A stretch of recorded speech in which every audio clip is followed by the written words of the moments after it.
ஒரு விஷயம் மட்டும் எனக்கு புரியல பிரியா. ஒரு பொண்ணு கல்யாணத்துக்கு முன்னாடி அவ எங்க வெளியில போனாலும் கூட துணைக்கு தெரிஞ்சவங்களை அனுப்புறாங்க.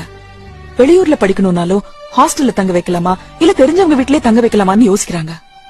வேலை விஷயமா வெளியூர் போனாலும் தெரிஞ்சவங்க வீட்டுல தான் தங்கணும்.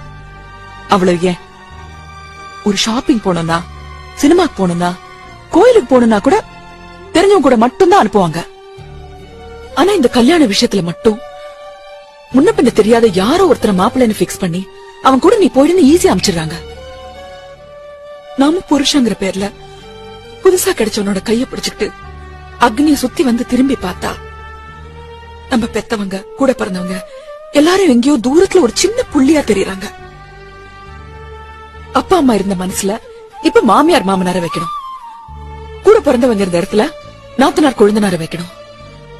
நம்ம கூட படிச்ச ஃப்ரெண்ட்ஸ், பழகின மனுஷங்க எல்லாரையும் மறந்துட்டு நமக்கு பிடிக்குதோ பிடிக்கலையோ புது புது உறவுகளோட வாழ வேண்டியிருக்கு.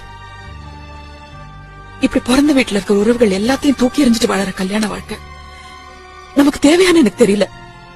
இதை விட காலம் பூரா அப்பா அம்மாவோட நிழலே வாழ்ந்துடலாமே, அதாவது நிம்மதியா இருக்குமேன்னு எனக்கு தோணுது.